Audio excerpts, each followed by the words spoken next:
아마추어 같고 공과사를 구분을 잘 못하네. 회사에서 무슨 친구하고 대화하듯이 해. 이렇게 하는 경우가 좀 있거든요. 차이를 모르면 정확하게 쓰기 좀 힘들다고 보거든요. 이 설명 한번 들으면 정말 여러분 앞으로 영어 공부하는데 좀 많이 편해지고 찜찜함이 없어질 가능성이 되게 높아요. 자, 여러분 반갑습니다. 김재호입니다. 2025년 맞아서 영어 공부 박차를 가고 계시죠? 벌써부터 동기부여가 떨어진다거나 이래서는 안 되겠습니다. 정말 올해는 무슨 수를 써서라도 또 무슨 한이 있더라도 꼭 영어를 정복하는 한 해가 되도록 저도 열심히 자주 만나 뵙도록 하겠습니다. 냉정하게 한번 생각해 보자고요. 예를 들어 A라는 분은 교포 선생님이고 B라는 분은 저같이 이제 순수 국내파 열심히 학습을 해서 영어를 스피킹을 좀 잘하게 된 사람, 이런 이제 두 부류로 나뉜다고 생각합니다. 그냥 매우 여러분들에게 솔직하게 얘기해서 순수 국내파로서 공부하면서 공유 드릴 수 있는 부분이 사실은 티칭 관점에서는 교포 선생님들보다 훨씬 많아요, 저희가. 그래서 그런 측면에서 제가 아주 강점이 있는 부분에 대해서 오늘 설명 한번 드려보겠습니다. 이 데이 73에 그 대화문 중에서 이제 어떤 내용이 있냐면은 너 왜 자꾸 휴대폰 보니 하니까 일요일 날 날씨가 걱정이 돼서라고 하니까 왜 너 일요일 날 뭐 하는데 라고 했어요. 그 다음 대화문에서 I have tickets to a baseball game. I have tickets to a baseball game. 이런 이제 대사가 나오거든요. 그러면 이제 이 전사 to, 여러분 전사 to라고 하는 것은 쉽게 설명하면 여러분 학교 다닐 때 뭐와 연결이 돼 있다. 연결이 돼 있다 할 때 이제 그냥 be connected to 이렇게 외운다거나 관련이 있다라고 하면 be related to 이렇게 외운다거나 또 be linked to, L-I-N-K 아시죠? 링크, 말 그대로 연결돼 있는. 이럴 때 다 to를 쓰는 걸 볼 수 있잖아요. 근데 뭐 사실 그거 때 왜 to를 쓰느냐 이거를 뭐 논리적으로 연구를 한다거나 고민을 우리가 뭐 굳이 할 필요는 사실 없을 것 같아. 그런데 이제 그럴 때는 그런데 저는 이상하게 이런 문장을 보면 I have tickets to a baseball game 이런 문장을 자꾸 to가 궁금하더라고요, 옛날부터. 바로 이 to가 뭐냐면요, 여러분. 티켓이 야구 경기를 관람하는데 하나의 수단이자 또 여러분들 그쪽으로 들어가게 해주는 연결고리 역할을 하는 거잖아요. 그러니까 여러분이 옛날부터 알고 있었던 be connected to, be related to, be linked to 하고 이런 전사 to는 논리적으로 다 같은 to예요. 붙어 있다는 얘기입니다. 연결돼 있다. 좀 더 쉽게 예문을 드리자면 예를 들어서 여러분 어떤 문이 있으면은 열쇠를 이렇게 해서 열고 들어가잖아요. 그러면 그 열쇠는 그 문의 하나의 부분이자 연결돼 있는 거잖아요. 이어져 있는 거거든요. 그 열쇠로 뚫어야 그 문이 열리는 거잖아요. 이게 바로 이 문의 열쇠다라고 하면 This is the key to the door 아니면 This is the key to this door 이렇게 to를 씁니다. 거의 대부분이 연결돼 있기 때문에. 그럼 이게 이제 확장을 하게 되면 어떻게 되냐면 저출산이나 여러분 주택 부족이나 집값 상승 이런 거에 대한 이게 해결책이 될 수 있다 없다라고 할 때 영민들이 이제 디베이트 하는 거 들어보면 This cannot be a solution to the problem 이렇게 to를 쓰는 걸 볼 수 있거든요. 이게 이제 of를 쓰면 되는데 이 문제의 답이니까 of 아닌가 자꾸 이렇게 생각하는데 of가 완전히 틀렸다고 하기 힘들어. 근데 대부분이 to를 쓰거든요. 왜 그러냐? 어떤 문제가 있으면 해결책을 우리가 못 찾을 뿐이지 있기 마련이에요. 그죠? 그러면 이 문제에 연결되어 있는 솔루션이라고 생각하는 겁니다. 다 붙어 있는 거예요, 이게 다. 항상 원어민들 얘기하는 부분 This cannot be a solution to the problem. to를 쓴다. 이때 to는 그리고 to 부정사의 to가 아니고 전치사 아니겠어요, 그죠? 그래서 이제 그런 것도 알아두시면 참 좋을 것 같다. 그런 생각을 한번 해봤습니다. 그리고 이제 우리가 기초나 중급 단위에서는 중급 레벨에서는 굉장히 어려운데 제가 어떤 문제가 있으면은 그 문제를 한 방향으로만 이렇게 많은 사람들이 보는데 이게 또 다른 측면이 있습니다. 이 문제는 이럴 때도 항상 원어민들 얘기하는 거 보면 different aspect to the problem 이러면 어떤 문제나 이슈에 다른 측면도 존재한다 할 때도 to를 쓰거든요. 다 붙어 있고 연결돼 있기 때문에 of가 아니라 주로 to를 쓴다. 이걸 한번 이해해 주시면 어떨까 그런 생각이 듭니다. 김재우의 기초 영어 회화 100 데이 73에 이제 나오는 문장인데 뭐 이런 거 있어요. 뭐 어떤 사람이 이제 그 일요일 날 야구 경기를 보러 가기로 돼 있고 표를 예매해 둔 상태인데 이제 우천으로 취소가 안 돼야 되는데 이런 상황이에요. 그럴 때 이제 이런 대사가 나오거든요. I'm hoping It doesn't get rained out. 이렇게 나와요. 여러분들 이거 오늘 이 설명 한번 들으면 정말 여러분 앞으로 영어 공부하는데 좀 많이 편해지고 찜찜함이 없어질 가능성이 되게 높아요. 제가 금방 I'm hoping it doesn't get rained out 이렇게 읽었잖아요. 그러면 I hope가 아니고 I'm hoping 이렇게 읽었단 말이에요. 그러니까 무슨 말이냐면 I hope는 현재 시제잖아요. 근데 I'm hoping은 진행 시제란 말이에요. BING. 근데 이게 사실 생활 영어에서 원어민들이 I'm hoping, I hope 이걸 번갈아 가면서 막 쓰거든요. 그러면 오늘 제 설명을 한번 들어보시면 이제 논리적으로 이해가 돼서 이게 되게 선명해질 거라서 제가 꼭 한번 설명을 한번 드려보려고 합니다. I'm hoping 진행을 쓰거나 I'm really hoping 이렇게 하면 그냥 I hope에 비해서 좀 더 감정적으로 들리고 좀 더 간절하게 들려요. 무슨 말이냐 하면 지금 일요일 날 야구 경기를 보러 가기 위해서 표까지 예매해 둔 상태잖아요. 근데 비 와버리면 모든 게 messed up, 엉망이 되잖아요. 그러니까 아우 제발 좀 우천 취소되면 안 되는데 이런 말을 하고 싶을 때는 I hope를 쓰면 좀 더 점잖게 들리거든요. 틀린 영어는 아니고요. 그럴 때는 I'm really hoping it doesn't get rained out 하는 게 훨씬 적합한 표현 방식이에요. 이런 상황을 한번 여러분들에게 말씀드려볼게요. 어떤 사람이 소개팅이 이제 잡혀 있어요. 근데 지금 소개팅을 했는데 10번을 다 실패한 거야. 아 진짜 이번엔 잘 돼야 되는데 하면 여러분 같으면 자기 자신의 일인데 I hope를 쓸까요? I'm hoping이나 I'm really hoping을 쓸까요? 저라면 I'm really hoping이나 I'm hoping을 쓸 것 같아요. 당사자라면. 그러면 이렇게 예문을 만들 수 있거든요. I'm going on a blind date next week and I'm really hoping it goes well. 한 번 더. I'm really hoping it goes well. 이건 자기 당사자예요. 자기 얘기예요. 벌써 10번을 말아먹었어. 그러니까 그걸 듣고 있던 친구가 뭐 친구는 당사자만큼은 간절하지 않을 거 아니에요? 그러면 아 그래 야 이번엔 정말 너 잘 됐으면 좋겠다. 이 정도 하려면은 물론 I'm hoping이 될 수도 있다고는 할 수 있지만 이럴 때는 대부분이 그냥 I hope를 많이 씁니다. 조금 더 절제된 표현. 따라서 어떻게 하느냐? 야 나도 너 잘 됐으면 좋겠다. 이러면 I hope it works out for you too. 이렇게 해서 I hope it works out for you too. work out이라는 것은 쉽지 않은 상황이라든지 그것이 잘 술술 풀리다라고 할 때 구동사로 work out. 김재유 구동사 100에 정말 workout은 진짜 많은 페이지를 할애하거든요.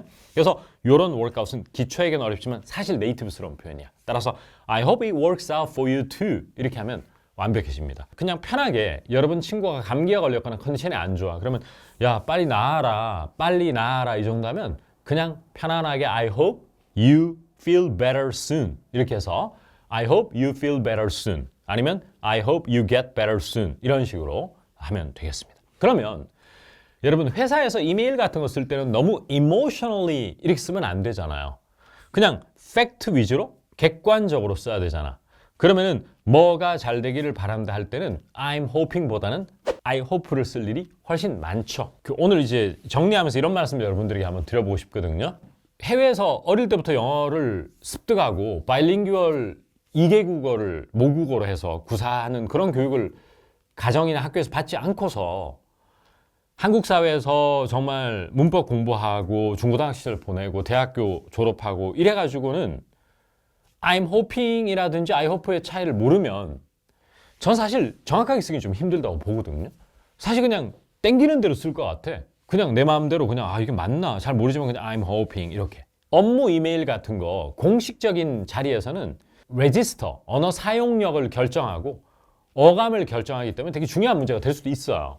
무슨 말이냐 하면 회사에서 일하면서 너무 I'm hoping 이런 걸 많이 쓰면 아마추어 같고 일반 직장인 같은 생각이 좀 안 들고 얘 지금 공과사를 구분을 잘 못하네. 회사에서 이 무슨 친구하고 대화하듯이 해. 이렇게 하는 경우가 좀 있거든요. 좀 크리티컬한 것들은 알아두실 필요가 있어요. 제가 전사 2가 연결돼 있고 붙어 있다라고 하는 이 2를 한번 이제 오늘 100%는 아니었지만 사실 이런 정도를 정확하게 이해하려면 예문 한 100개 봐야 되거든요. 이 채널을 구독하는 분들 중에서 뭐 뉴욕타임즈라든지 뉴스 영어 이런 거 가지고 공부하는 사람도 계실 거라고 보거든요. 근데 그런 사람들이 앞으로 뉴욕타임즈 읽을 때 이런 2가 눈에 더 잘 선명하게 들어올 거예요. 이코노미스트 같은 경우에도 대표 제목에 이런 전사 2가 많이 쓰여 있는 걸 볼 수 있거든. 그러면 제 설명을 들으면 아, 그때 김쌤이 이 to가 연결돼 있는 to라 그랬는데 가만히 보니까 그렇구나를 알면 이렇게 는다는 느낌 있잖아요.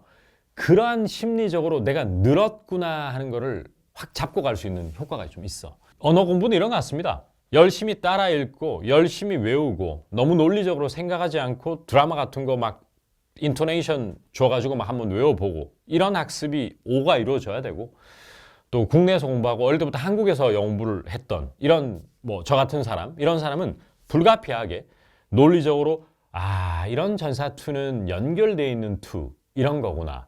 또 I'm hoping 이런 be hoping은 좀 더 emotional한 느낌이 있는 것과 동시에 약간 desperate한 느낌이 좀 있구나. 이런 것을 알면서 공부하는 것도 나머지 오로 가져가야 밸런스 있게 나중에 영어를 잘할 수 있게 된다 이렇게 봅니다. 그리고 저는 이런 생각을 좀 하거든요. 자꾸 한국의 영어 교육이라든지 학습 풍토는 한국인이 한국인을 평가하는 그런 컬처가 좀 있어. 하다못해 발음 같은 경우에도요. 원어민한테 A 사람의 발음 와 너무 자연스럽고 인토네이션이 훌륭하다 그러는데 우리끼리 촌스럽다 이렇게 하는 경우도 꽤 있거든. 그게 이제 촌스럽다 기준이 뭐냐면 소위 말하는 코리안 아메리칸들 교포들의 발음이 어찌 보면 굉장히 세련되게 보이거든요. 이제 그거를 기준점으로 놓다 보니까 그걸 충족하지 못하면은 되게 촌스럽고 부정확한 발음으로 몰고 가는 그런 것도 저는 느껴지더라고요. 이제 그런 거는 좀 우리가 좀 내려놓을 때가 된 것 같거든요. 그리고 이제 오늘 말씀드린 거는 그렇게 좀 열심히 연습하고 내뱉는 연습이 5라면 이렇게 이론적으로도 한 5 정도는 가져가 보자. 이런 말씀. 그러면 나중에 궁극적으로 여러분이 Upper Intermediate이나 Advanced 가서 굉장히 영어가 찜찜함이 없는 그러한 학습을 할 수 있을 것 같다. 그런 생각이 좀 듭니다. 한국인들은 투부정사를 너무 남발하는 경향이 있다. 이 얘기를 제가 되게 많이 하거든요. 이런 기본적인 거를 단단하게 해놔야 원어민하고 실제 마주쳐서 이게 입 밖으로 나옵니다. 바로 이런 저의 지극히 개인적인 경험은 결국 대한민국 성인 학습자들의 전체를 대표한다고 저는 생각해요. 요리하다라고 할 때 가장 먼저 떠오르는 동사는 뭔가? 당연히 cook이겠죠. C-O-O-K. 그런데 뭐 요리를 만들어주다라고 할 때 cook 외에도 어떤 동사를 쓰던가요, 원어민들이? make를 쓰죠. 아니 요리하다 어떨 때는 make를 쓰고 어떨 때는 cook을 쓰는데 둘 다 뭐 아무 차이가 없나? 아니면 좀 뉘앙스의 차이가 있나? 이런 궁금증을 오래전부터 가졌는데 이제 오늘 좀 설명을 좀 드릴까 해요. cook이라는 건 정말 말 그대로 정말 요리하다라는 뜻이에요. 근데 make는 make 자체만 보면 요리하다라고 떠올리는 사람 아무도 없을 것 같아요. 맥락 속에서 음식을 만들어주다 이런 말이죠. 그러면 요리하다 자체에 더 충실한 단어는 뭘까요? cook이겠죠. make는 그러면 cook만큼 많이 안 쓰느냐? 솔직히 더 많이 쓰거든요. 그럼 어떤 뉘앙스 차이가 있냐? cook은 기능적인 기계적인 느낌의 그냥 요리하다라는 뜻이에요. 그런데 make는 정이 묻어나는 느낌을 줄 때가 상당히 많아. 여러분이 한번 상상을 해보세요. 저희 외할머니는 항상 갈 때마다 시루떡을 만들어 주셔. 이걸 더 많이 쓸까요? 아니면 한국말로 시루떡을 요리해 주셔라고 할까요? 저는 만들어 주시다 혹은 해주다라고 할 것 같거든요. 자, 그러면 이제 설명을 기반으로 이제 예문을 한번 보면 저는 요리하는 거 뭐 썩 좋아하지는 않아요 할 때 2개의 문장을 제가 드릴 테니까 어떤 것이 좀 더 자연스러운지 좀 맞춰보실래요? I don't really like to cook. 1번 I don't really like to cook. 2번 I don't really like to make. I don't really like to make. 어떤 게 더 맞는 올바른 영어일까요? 1번이죠. cook은 뒤에 목적어가 없더라도 그 자체로 자동사로서 요리하다라는 뜻이 되는 겁니다. 그게 문법적 차이라는 거죠. 한 번 더 I don't really like to cook. 한 번 더 I don't really like to cook. 설거지 하시다가 한번 쭉 따라해 보시죠. I don't really like to cook. 목적 없어도 말이 되죠. 근데 I don't really like to make 하면 그건 요리도 아니고 아무 뜻도 아닌 것 같아. 왜냐면 이때 make는 타동사라고 그러거든요. 이 타동사라는 것은 목적어가 꼭 있어야 돼. 즉 무엇을 만들다 혹은 누구에게 무엇을 만들어 주다 이런 목적어가 꼭 수반이 돼야 되거든. 그러니까 I don't really like to cook 이건 되고 I don't like to make는 안 되는 영어다. 이것도 알아두시면 좋겠죠. 그 다음 그 사람은 요리를 잘한다. 그리고 그 사람은 아이를 사랑한다. 어떤 아빠에 대한 얘기 같은데 그러면 어떻게 더 잘하는 수 좋을까? He cooks well and he loves kids. He cooks well and he loves kids. 그럼 이때 cooks well은 역시 자동사로 쓰여서 목적어가 필요 없죠. 그냥 요리 잘하다는 얘기죠. 그럼 이건 어때요? He makes foods well. He makes foods well. And he loves kids는 어떻게 들리세요? He makes foods well. 알아는 들을 것 같은데 저는 모르겠어요. 원어민들에게 이 문장, 이런 표현을 그렇게 많이 들어본 것 같지가 않거든요. 그러니까 이때 cook은 여러분 정이 묻어나는 이모션한 그런 게 좀 느껴지는 요리하다입니까? 그냥 요리라는 기능적인 요리를 잘한다는 말입니까? 기능적으로 요리를 잘한다는 거죠. 따라서 he cooks well 이렇게 하는 겁니다. 자, 그러면 이 퀴즈. 저희 엄마는 항상 저에게 제가 제일 좋아하는 요리를 해주셔요. 자, 제가 한번 읽어드려볼게요. My mom always makes me my favorite dishes. 한 번 더. My mom always makes me my favorite dishes. 이렇게 표현했습니다. 한국말도 똑같은 것 같다고 그랬잖아요. 요리해 주신다 보다는 해주신다 혹은 만들어 주신다를 훨씬 많이 쓰는 것과 같다. 이렇게 보면 어떨까? 그런 생각이 듭니다. 그래서 My mom always cooks 이런 것보다는 makes me my favorite dishes 이렇게 표현했습니다. 그 다음 또 하나 퀴즈 드려볼게요. 친구가 우리 집에 자고 갔어. 자고 가는 게 아직 안 갔어. 근데 아침에 일어났어. 야, 너 아침 내가 뭐 좀 만들어줄까? 이러면 cook보다는 확실히 Can I make you something for breakfast? Can I make you something for breakfast를 훨씬 많이 들어본 것 같아요. 원어민들이.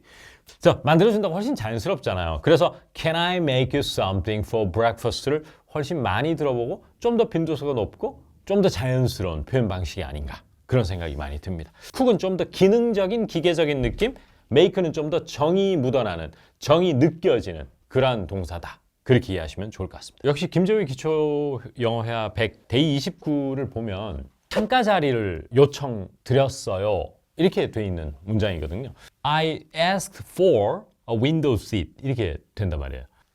저희 신 박사님이 여름에 가족분들과 여행을 갔는데 요거하고 비슷한 상황이 연출됐었어요. 뭐냐면은 어떤 방이 너무 시끄러운 거예요. 그래서 제가 좀 조용한 방 달라고 그랬잖아요 하는 것을 로비 가서 일종의 컴플레인을 하려고 갔대요. I asked for a quieter room. quiet의 비교급인 quieter 이건 고사하고 ask for가 절대 안 나오더라는 거야. 그냥 I want를 못 벗어나겠다라는 거죠. 이런 I asked for가 쉽지 않다는 거거든요. 현실 real life로 들어가면. 이런 거를 간과하시면 안 되고 이런 기본적인 거를 단단하게 해놔야 원어민하고 실제 마주쳤을 때 이게 입 밖으로 나옵니다. 이거 사실 내가 미드에서 옛날에도 많이 봤어. 이 문장을. 야, 누가 니한테 조언해달라고 그랬어? 이렇게 하는 대사가 있었거든요. 그러니까 ask for를 열심히 잘 쓰는 연습을 하고 ask for를 잘 써야 되겠구나라고 내가 생각을 못했던 거야. 오랫동안. 일반적인 한국 학습자들은 이랬을 것 같거든. I never told you to give me advice. 이런 식으로 영어를 했을 것 같은데 실제 네이티브 스피커는 I didn't ask for your advice라고 했어요. I didn't ask for your advice. 일단 단어 자체는 하나하나 다 뜯어봤을 때 어려운 거 없거든. 근데 결국 영어가 가장 우리를 힘들게 만드는 이유가 한국어가 간섭이거든. 솔직히 그거를 부인할 수가 없어요. 성인이 돼서 영어 공부를 하면은 한국어 간섭이라는 것은 뭐 전문 용어라고 이렇게 생각할 필요도 없고 그냥 부인할 수가 없어. 근데 한국말이 야, 내가 언제 니한테 조언해달라 그랬디? 이렇게 생각이 나거나 내가 조언 너한테 해달라고 그런 적 없거든? 이래버리니까 그걸 따라갈 수밖에 없어요. 솔직히. 따라서 I never told you. 그리고 ask를 쓰더라도 이렇게 했을 것 같아. I didn't ask for 이렇게 안 하고 I didn't ask you to give me advice 이렇게 했을 것 같아. 무슨 뭐 배달을 시킨 상황이거든요. 배달을. 야, 근데 피클 좀 더 달라고 했어? 이럴 때 Did you ask for extra pickles? 이때 ask for를 쓴단 말이에요. 근데 이 ask for 쓰기 쉽지가 않아. 저 이거 느낀 지 한 10년 채 안 된 것 같거든요. 왜냐하면 제가 느낀 거는 한국인들은 투부정사를 너무 남발하는 경향이 있다. 이 얘기를 제가 되게 많이 하거든요. 왜냐하면 뭐 해달라고 하다 할 때 자꾸 ask somebody 투부정사를 굉장히 많이 써. 그냥 ask for 명사를 쓰면 되게 간결해지는 경우가 되게 많아요. 그래서 이때도 만약에 영작을 해라 그랬으면 이랬을 것 같거든. Did you ask them to give us more pickles? 이렇게 영작하는 사람도 분명히 있을 것 같거든. 근데 그게 아니고 Did you ask for extra pickles? 이렇게 했단 말이에요. 뭐 예를 들어 이런 거 있잖아. 어떤 학생이 이제 교수님에게 시간이 부족해서 시간 좀 더 달라고 했다. 이럴 때도 I ask for more time 이렇게 하면 되거든. 근데 한국인들은 ask the professor to give me more time 이렇게 하는 사람들이 꽤 많이 있다는 걸 제가 알게 된 거죠. 이럴 때 for를 써버리면 굉장히 영어가 수월해진다는 것을 제가 여러분 어떻게 생각하실지 모르겠지만 저에게는 참 인내와 고통과 시련의 시간들이었어요. 근데 그걸 가만히 생각하고 조밀조밀하게 했더니만 저도 또 그 2, 3년 전보다 조금이라도 원어민 만났을 때 영어가 좀 더 수월하게 되더라고. 되게 뿌듯하더라고. 야, 그래 내가 통대 나오고 옛날에 동시통역 입시학원에서 내가 정말 이대 번역 에세이 수업까지 했던 사람인데 정말 어려운 수업 했는데 내가 이런 기초 외워서 나도 많이 막혔거든요. 근데 이게 조금씩 혈이 뚫리는 거야. 카페에 갔는데 원어민 남자 혼자가 떡하니 앉아있어. 되게 외롭게. 그래서 내가 말을 붙였어요. 그래서 뭐 어떻게 오셨냐, 뭐 하시냐 이렇게 얘기하는데 말이 되게 잘 되는 거야. I didn't ask for your advice라든지 I asked for a window seat 이런 걸 연습을 되게 많이 했다는 거죠. ask for를 간과하지 않았다. 이것이 또 제 영어가 한 단계 발전하는 요인이 됐고 바로 이런 저의 개인적인 경험, 지극히 개인적인 경험은 결국 대한민국 성인 학습자들의 전체를 대표한다고 저는 생각해요. 이런 거를 저를 믿고 잘 따라오시면은 학습의 프로그레스의 속도의 차이는 있겠지만 분명히 저와 같은 방향으로 늘 거라고 저는 확신하거든요. 꼭 여러분 것으로 만들기 바라겠습니다.